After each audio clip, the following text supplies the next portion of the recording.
Students, how are you? Today we will learn about our new poem, Punishment in Kindergarten by Kamala in this video lecture. So continue watch this video lecture. Students, today we will learn about our poem number 1, Punishment in Kindergarten by Kamala. This is pre-reading activity. Do you remember your school days? Do you have happy memories of your school days or unhappy ones? What was the best thing about your school life? What was the worst? And many more. The author details. Born in the Malabar region of Kerala, the life of Kamala Das 1934 to 2009. Like her work was marked by several twists and turns. She shot into popularity with her confessional mode of poetry, hitherto considered the domain of Western poets like Sylvia Plath, and wrote candidly, making forays into the emotional lives of women. Her first book of poetry.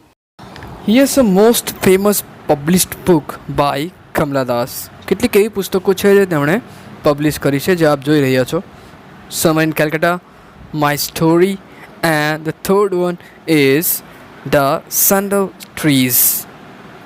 Okay.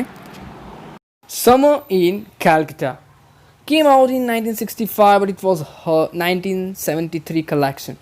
The Old Playhouse and other poems that brought her wide recognition. Her autobiographical work, My Story 1976, and her experiments with prose received great applause. She was deeply influenced by her mother, Balamani Amma, and she published many short stories and novels in Malayalam under the pen name Madhavikutty, drawing upon religious and domestic imagery identity to explore a sense of writes about intensely personal experiences, including her growth into womanhood.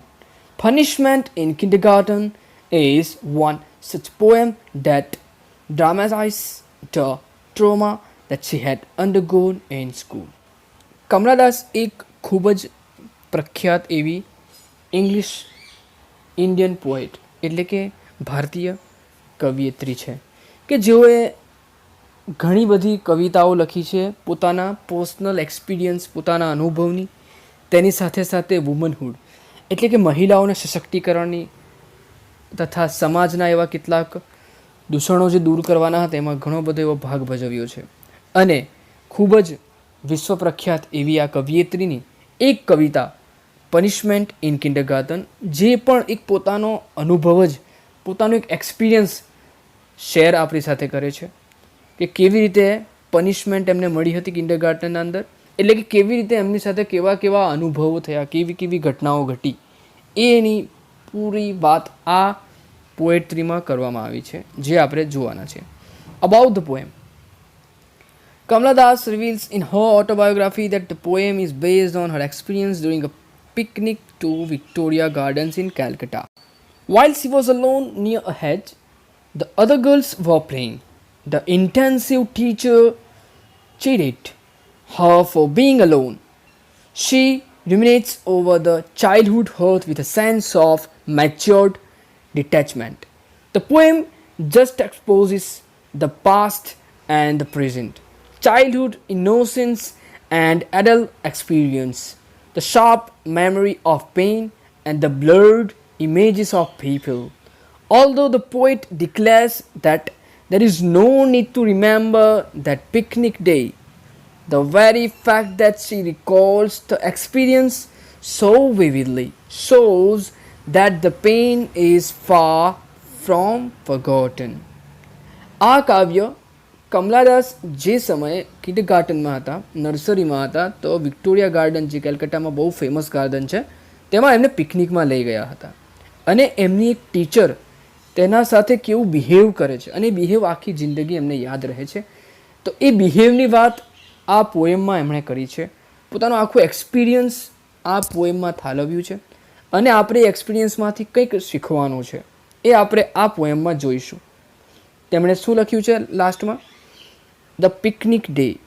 આ picnic ડેને remember કરવાની બિલકુલ જરૂર નથી, તે મને યાદ જ રહેશે, કારણ ઇઝ ફાર ફ્રોમ ફોરગોટન, એ ભૂલથી ખૂબ દૂર છે. એવી ઘટના એમની સાથે ઘટી જે આપણે આ કાવ્યમાં જોઈશું. Students, first of all I am going to recite this poem, punishment in kindergarten by Kamala Das.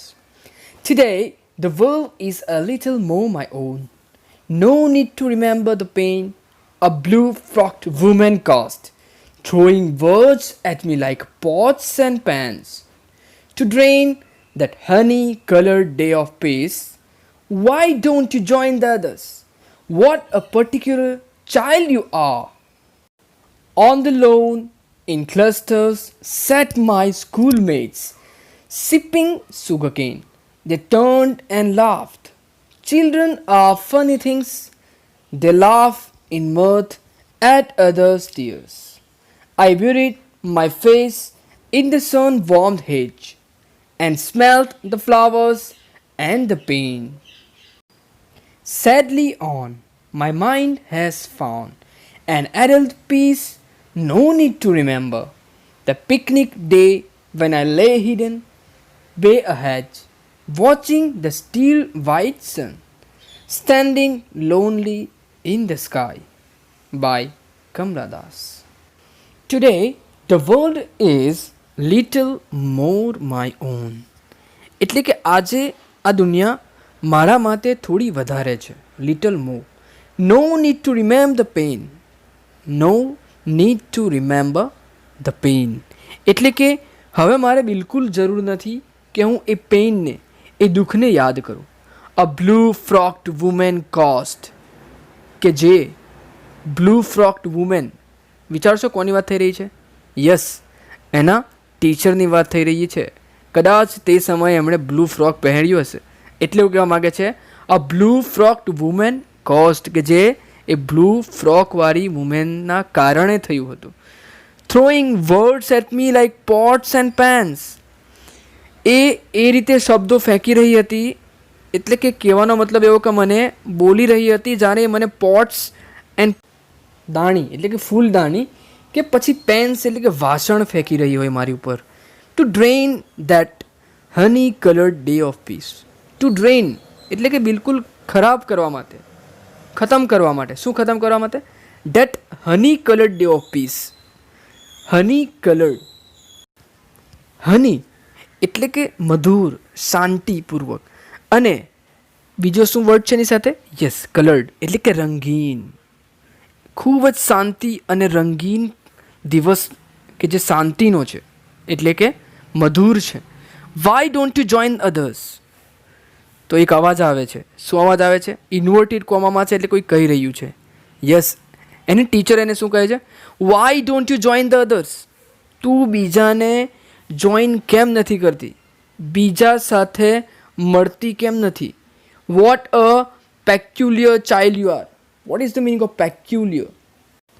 પેક્યુલિયર means વિચિત્ર. તું કેવું વિચિત્ર બાળક છે, એવું કહે છે એના teacher. On the lawn in clusters sat my schoolmates sipping sugarcane. On the lawn, lawn એટલે કે ખબર છે આપણને બધાને, ઘાસ. યસ, ઘાસવાળી જમીન, ગાર્ડનમાં ઘાસ જ હોય.